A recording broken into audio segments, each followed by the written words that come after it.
US President Donald Trump once again extends the TikTok ban deadline. And Financial Secretary Paul Chan says Hong Kong will remain a free port and adhere to the rules-based multilateral trading system.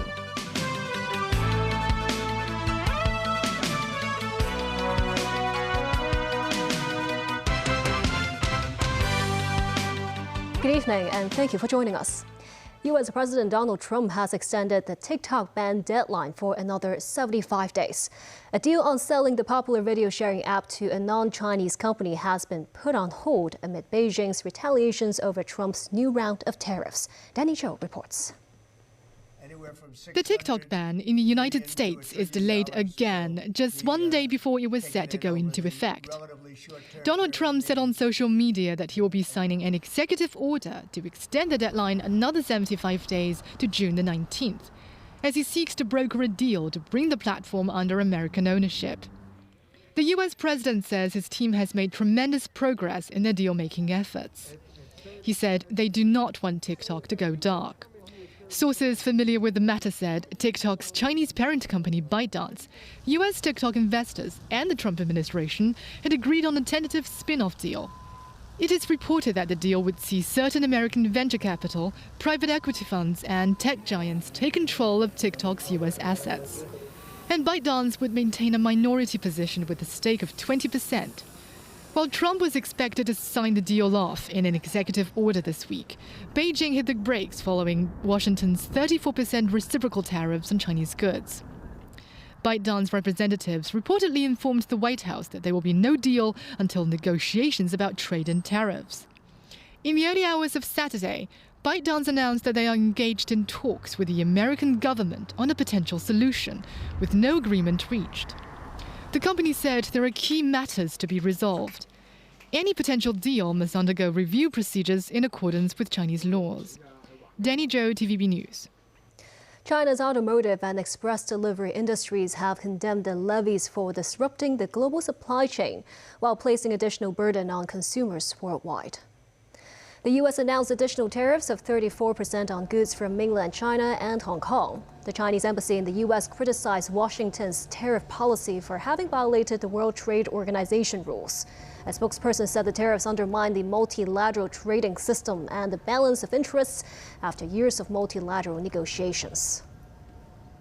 Financial Secretary Paul Chan said Hong Kong has been psychologically prepared for a trade war, stressing that the government has a risk monitoring mechanism in place to cushion its impact. How should Hong Kong deal with the escalating tariff war? That's the first question Financial Secretary Paul Chan was asked at the seminar held by the Hong Kong News Expo. The finance chief said Hong Kong has already geared up for it.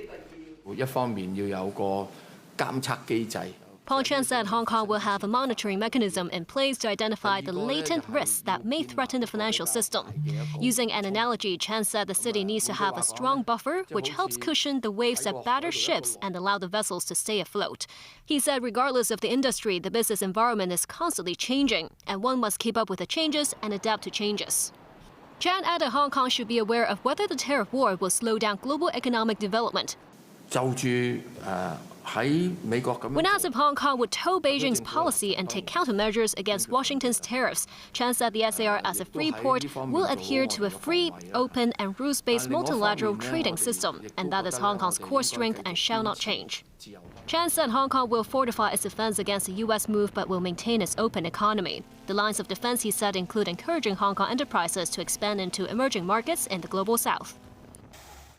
The tendering process for unused COVID-19 isolation facilities in Kai Tak has been completed. The government said the accommodation structures will be transformed into youth hostels starting in October. Timothy Lee tells us more. Taking up an area of more than 80,000 square meters, the isolation facilities constructed by the central government in Kai Tak to combat the fifth wave of COVID-19 in 2022 offer over 2,700 units and are up to 4 stories high. The buildings, which were made in the modular integrated construction method, provide an independent washroom and air conditioner per unit. But after being unused for 2 years, it was suggested in the policy address last year that the units could be turned into a youth development facility. Through a tendering process, a company under the China Tourism Group was awarded the tender, which will operate the facility jointly with Dorset Hospitality International.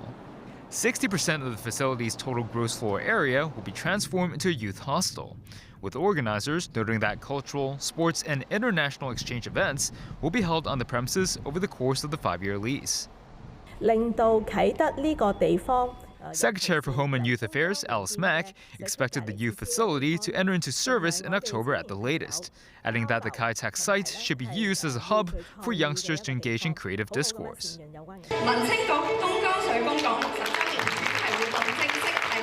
Meanwhile, the government is set to host a series of activities celebrating the 60th anniversary of Dongjiang water supply to the city.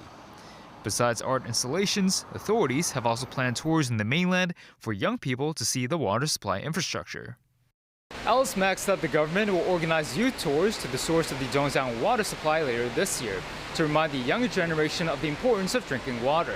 Mack stressed the tours are an opportunity for mainland and local youngsters to interact with each other. Timothy Lee, TVB News. And still ahead, record number of people travel in and out of Hong Kong through Shenzhen as the long weekend began. And anger after medical workers are killed in Gaza.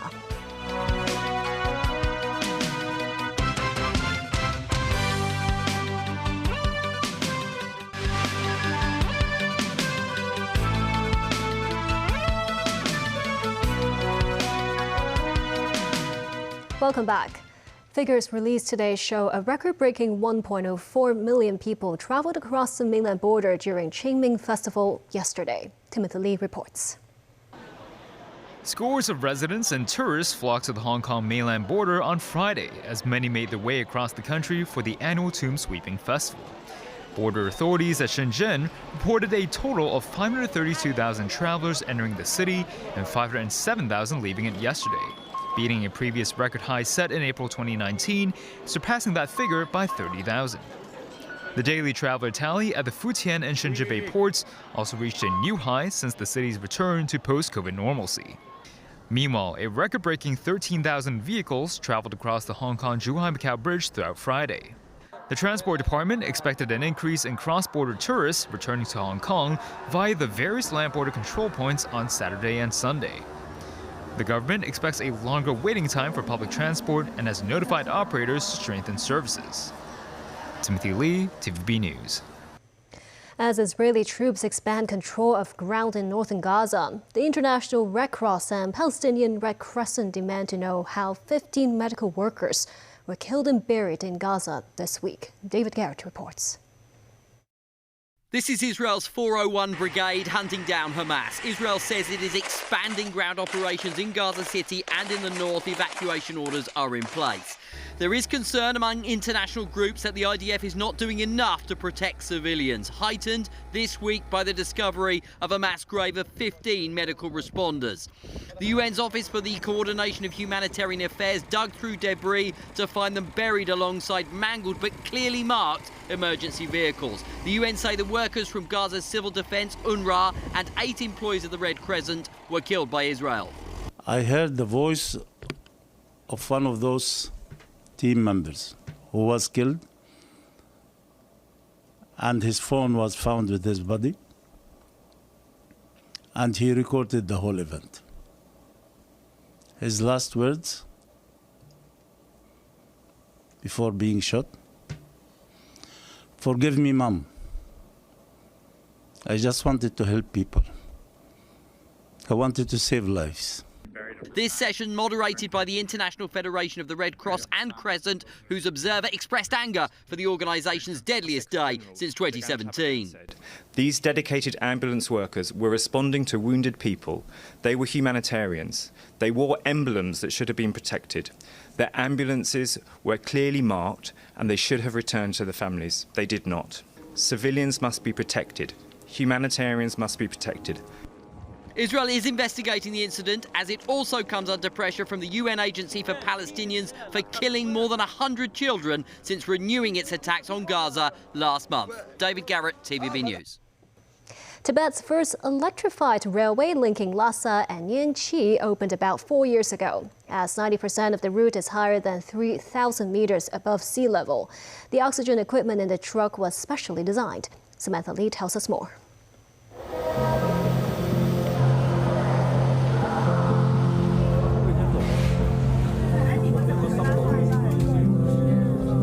Snowy mountains,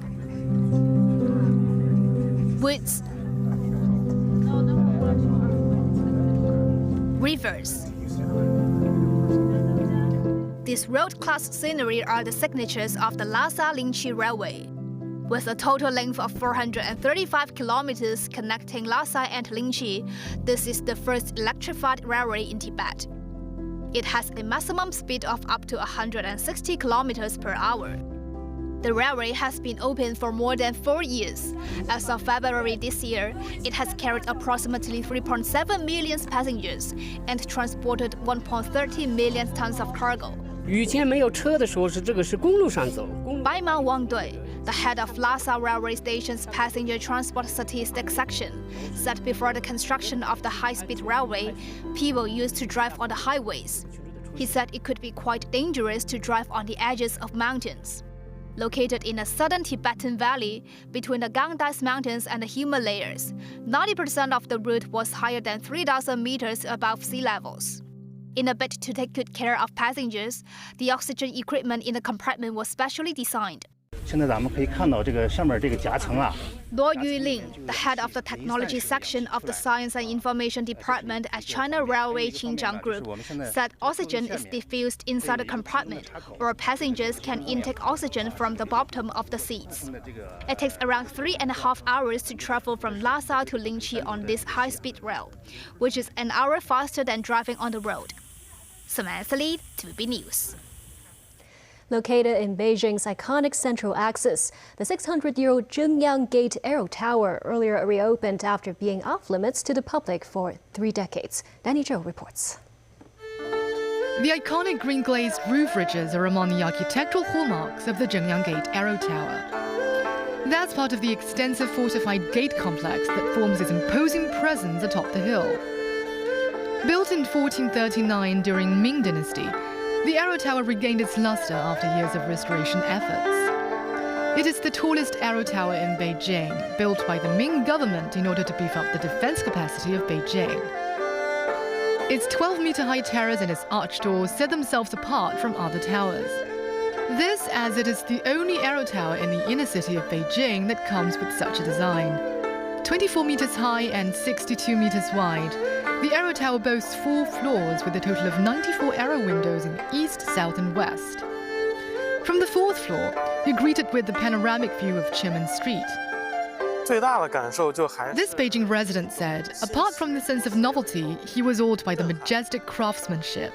The 1st to 3rd floors are also featuring a special exhibition about Beijing's central axis.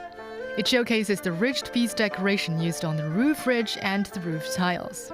One of the most precious exhibits is this Qing Dynasty Kangxi Huiluan map, which illustrates the Kangxi Emperor's second tour to the southern areas of the country in 1689. Sitting on the palace sedan chair, the emperor entered the city from outside the Yongding Gate until the Taihe Dian, or the Hall of Supreme Harmony, passing through key buildings along the central axis, including the Jingshui Bridge and Zhengyang Gate. The exhibition also features 3D animations and models of various defense features of the city gates. This Beijing resident said the Zhengyang Gate and its Aero Tower try to serve and protect the city that reminded him of the history and misery of the Chinese civilization, which has gone through much invasion and devastation in the past. Visitors to the Aero Tower need to reserve in advance through WeChat, with a daily quota of about 800. Danny Zhou, TVB News. And that's the news. Thank you for watching.